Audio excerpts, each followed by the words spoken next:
There's a chair in your living room that is slowly taking your legs.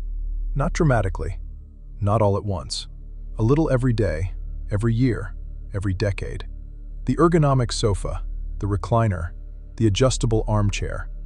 Every piece of furniture engineered for comfort is simultaneously training your hip flexors to shorten, your glutes to stop firing, and your balance system to go quiet.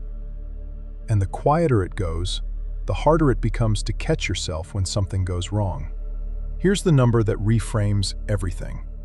The CDC has documented this precisely.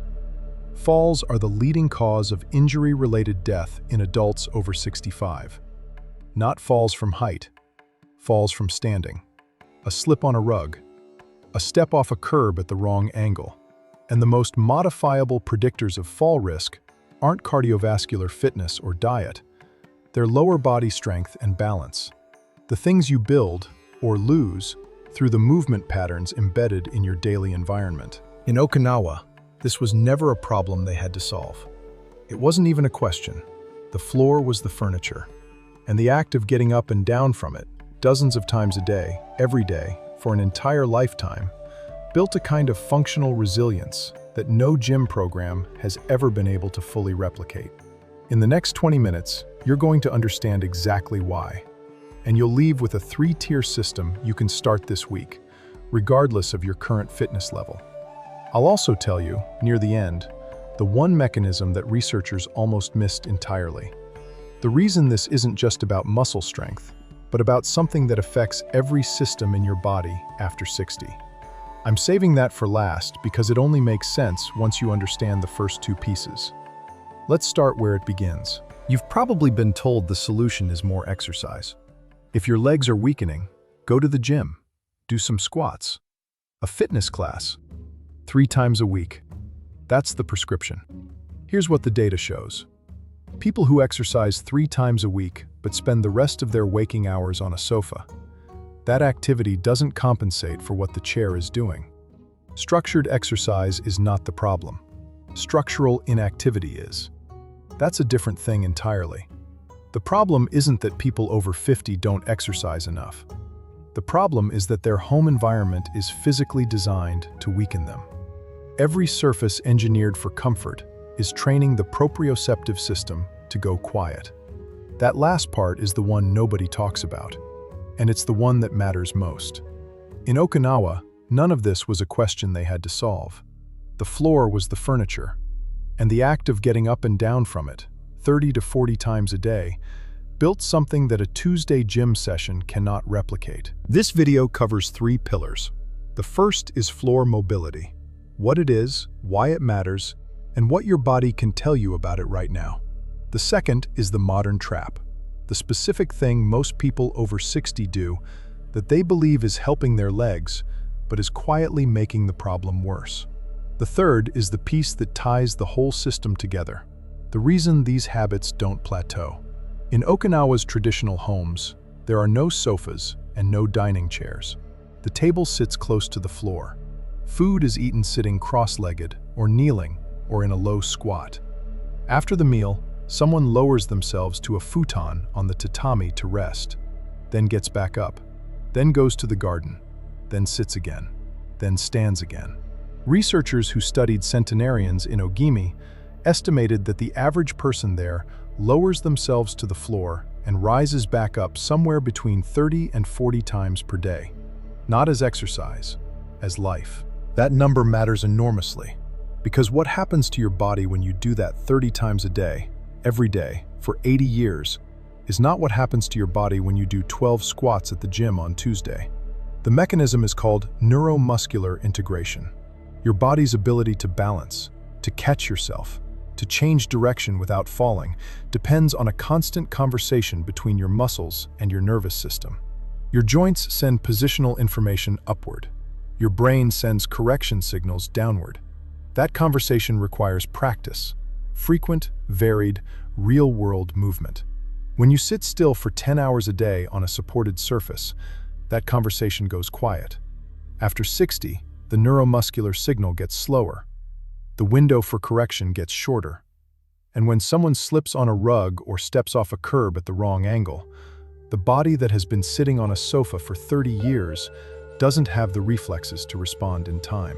The sitting rising test measures this directly. Dr. Claudio Gil Arujo at Clinimex in Rio de Janeiro developed it with over 2,000 adults followed for 6 years. The test is simple. From standing, lower yourself to sit cross-legged on the floor, using as little support from your hands, knees, or forearms as possible. Then stand back up the same way. Each point of support costs you points from a score of 10. The study found a clear, graded relationship between score and functional mortality risk. The lowest scorers had 5 to 6 times the risk of the highest scorers. Not 10% more risk, 5 to 6 times. And what separates those two groups isn't a medication. It isn't a supplement. It isn't even a gym program. It's something far simpler and far more ignored than any of that. Here's the test. Do it now if you're able. Stand up. Lower yourself to the floor, cross-legged, using as little hand support as possible. Then stand back up. Pay attention to how many times you touch the floor with a hand, a knee, or a forearm. Each one is a point off. A 10 means no support at all. 2 hand touches puts you around a 6. If you needed to grab furniture, you're below 5. Don't be discouraged if the number is lower than you expected. That's the point of the test. It gives you a baseline. And baselines change faster than most people think. Here's what to do starting this week. Tier 1 is one simple shift. Every day, choose one activity you currently do on the sofa and do it on the floor instead. Reading. Watching 20 minutes of television. Morning stretching. Use a cushion if you need support at first. The goal isn't a perfect floor sit. The goal is contact with the floor. Your body needs to remember what it feels like without a backrest, armrests, or a cushioned seat holding you in place. The most common mistake is using the floor passively, lying down, leaning against the sofa. The floor is valuable because it requires active postural management. Your core, hips, ankles, and back all have to work, even sitting still. That low-level engagement is doing something the sofa never will. By the end of this week, you should feel one thing: a mild awareness in your hips and the muscles around your lower back that you don't normally notice. That's the signal. That's the system waking up. This is the foundation. But around minute 14, I'll show you the specific practice that makes this first tier work at a completely different level. Keep that in mind as we go. Most people over 60 who start worrying about their legs do the same thing. They start walking more. 30 minutes a day, as the doctor recommended. Maybe they add a treadmill. Walking is genuinely good for cardiovascular health. That's not in dispute. But walking in a straight line, on a flat surface, at a steady pace, works a narrow band of your neuromuscular system. It practices one pattern efficiently. It does almost nothing to build the multi-directional strength and balance your body needs to prevent a fall. Here's the modern trap. It's not that people walk too much. It's that they replace the variability of their daily environment with a single repetitive movement and called it enough. In Okinawa, the movement that builds resilience isn't structured. It's incidental. Getting up from the floor at different angles, squatting to tend the garden, stepping over a low threshold, carrying a basket with an uneven load. The constant, low-level challenge to the body's balance system, dozens of times a day, in patterns the body cannot fully predict or automate. That unpredictability is the mechanism. When a movement is new or slightly different from yesterday, the neuromuscular system has to actively solve it. When a movement is automated, like a flat treadmill walk you've done 500 times, the system coasts. It doesn't strengthen, it maintains. If you want to find out where your multi-directional balance actually is, try this. Stand on one leg. Don't hold anything, just stand. See how long you can hold it. If you can reach 60 seconds without significant wobble, your proprioceptive baseline is solid. Under 30 seconds is a signal worth paying attention to. Under 10 seconds is urgent. Now try it with your eyes closed. The difference between eyes open and eyes closed tells you how much of your balance currently depends on visual compensation and how little your proprioceptive system is carrying on its own. If you found that harder than expected, that's not a weakness in your legs. That's a gap in the communication system between your joints and your brain. And it's entirely trainable. Here's Tier 2. Every morning, practice the sitting-rising test as a drill, not as a test. Lower yourself from standing to a floor sit with as little hand support as you can manage. Then stand back up. 5 repetitions. If you need the wall at first, use it. Reduce your reliance on it 1 repetition at a time. The most common mistake at Tier 2 is going too fast. People do 5 repetitions in 90 seconds, check the box, and sit back down. Each repetition should be slow and deliberate. The descent matters as much as the ascent. Control in both directions is what trains the system. Rushing defeats the purpose. The Centenarians in Okinawa are not doing any of this intentionally. Their environment simply never gave them the option to stop. Their homes are built at floor level. The movement is embedded in the structure of daily life, which means they don't need willpower to maintain it. They just live. And the body responds to that reality over decades. In the United States, the average 65-year-old takes 4 prescription medications. Across the centenarian population, Buettner studied in Okinawa, and that number is closer to 1 or none. Researchers went there expecting to find a genetic advantage, a rare food, an unusual herb. What they found was that the bodies of the oldest people there had simply never stopped being asked to function. We're at the point now where you have 2 of the 3 pieces. At minute 17, I'll explain why one very common approach to building leg strength, one recommended by trainers and sold in every pharmacy, actually accelerates the loss of proprioceptive function instead of restoring it. That's the trap most people never see, and it's coming up very soon. If you're finding this useful, subscribe to The Blue Zone Way. Every week, we go deep on one zone, one practice, one system. The kind of thing you can actually use. You now understand the foundation and the amplifier. Floor time rebuilds the passive architecture. The SRT practice loads it. Both work. The data supports them. But there's a third piece.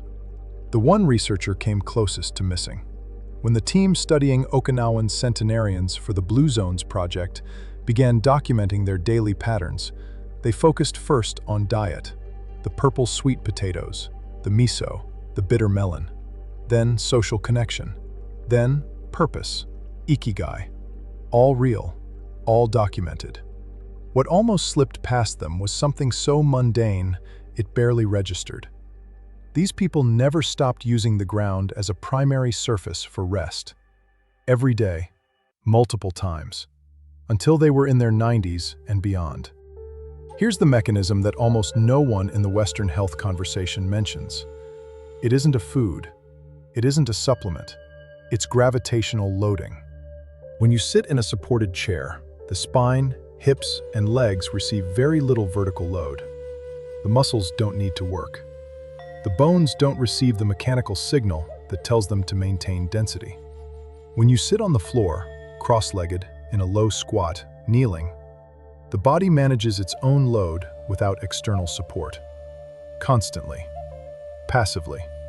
This matters enormously after 60 because bone density loss and muscle atrophy are significantly driven by unloading, by the absence of mechanical signals that tell the body to maintain tissue. Not by age alone, by the removal of demand. Now here's the modern trap that speeds the problem up. The one I mentioned earlier. It's the foam roller, the massage chair, the vibrating recovery tool, the passive recovery industry. These products are sold on the premise that your muscles need to be loosened, released, and relaxed. And there are legitimate uses for manual therapy and recovery work. But when passive recovery replaces active loading, when people spend an hour on a massage chair instead of 30 minutes on the floor, the neuromuscular system gets the wrong signal. It receives the message that support is coming from outside. The very muscles you're trying to protect start to disengage further. Okinawan centenarians don't use foam rollers. Their recovery is sleep on a firm surface close to the ground. Their body never learned to depend on external support, so it never reduced its own internal maintenance. That's the mechanism. Here's the complete system. All 3 tiers integrated. Tier 1. Every day, spend at least 30 minutes of non-exercise time on the floor, not lying down. Seated in some variation, cross-legged, kneeling with a cushion, low squat if your body can manage it. This rebuilds the passive postural system. It takes about 5 days to start feeling different. Tier 2. Every morning, practice the SRT drill. 5 slow, deliberate repetitions. From standing to floor, from floor to standing. As little hand support as you can manage. Add 1 repetition per week as your capacity improves. This trains the dynamic expression of what Tier 1 is rebuilding. Tier 3. Beginning in week 2, substitute 30 minutes of sofa time for floor time in the evening. This is the gravitational loading component, the cumulative daily signal to the bones and muscles that says, you are still being used, you are still needed. This is the piece that makes Tier 1 and Tier 2 compound instead of plateau. The total daily investment is roughly 30 to 40 minutes, not in one block, distributed throughout the day, the way Okinawan Centenarians distribute it through their days. Here's the honest timeline. In 3 days, you'll feel muscle awareness in places you haven't noticed in years. In 7 days, the SRT will feel more controlled, less hand support needed. In 30 days, the floor feels normal, not like a challenge. In 90 days, you've given your body a different daily signal for 3 months. That's when the compound effect starts. Not a transformation, a direction. After 1 week, try the SRT again. Is the descent smoother? Less hand support? More control at the moment your weight shifts? If yes to any of those, the system is working. The piece researchers almost missed. The reason this doesn't plateau the way a gym program often does is that the neuromuscular system doesn't adapt to a ceiling. It adapts to a demand. As long as the demand exists, the adaptation continues. Okinawan centenarians gave their bodies no surface that said, you don't need to do this anymore. Their furniture, or the absence of it, is a permanent daily signal, and their bodies respond accordingly for the entire length of a life. Here's the rule of thumb to carry out of this video. The floor is the one piece of fitness equipment that has existed in every culture, in every century, on every continent. And somehow, we designed our homes to avoid it. The system is this. Floor time rebuilds what the chair took away. The SRT practice trains you to load and unload that foundation safely, and removing passive support, gradually, day by day, tells your body that its own strength is still required. 3 things. 1 direction. We sit on furniture engineered for comfort and wonder why our legs stop working. Okinawans sit on the ground for a lifetime and remain functional into their 90s. The gap isn't genetics. It isn't luck. It's 30 to 40 contacts with the ground every day for 80 years. The one thing to do today, not this week, today, is this. Find a spot on your floor, lower yourself to it.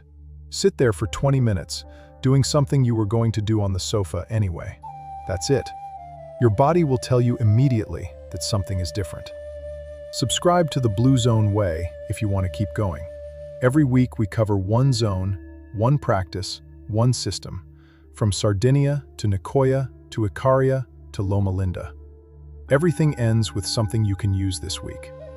1 question before you go. Try the SRT tonight. Then drop your score in the comments. Just a number. I want to know where people are starting. And if you've tried the floor habit before and felt a difference, tell me that too. The floor has always been there. We just stopped using it.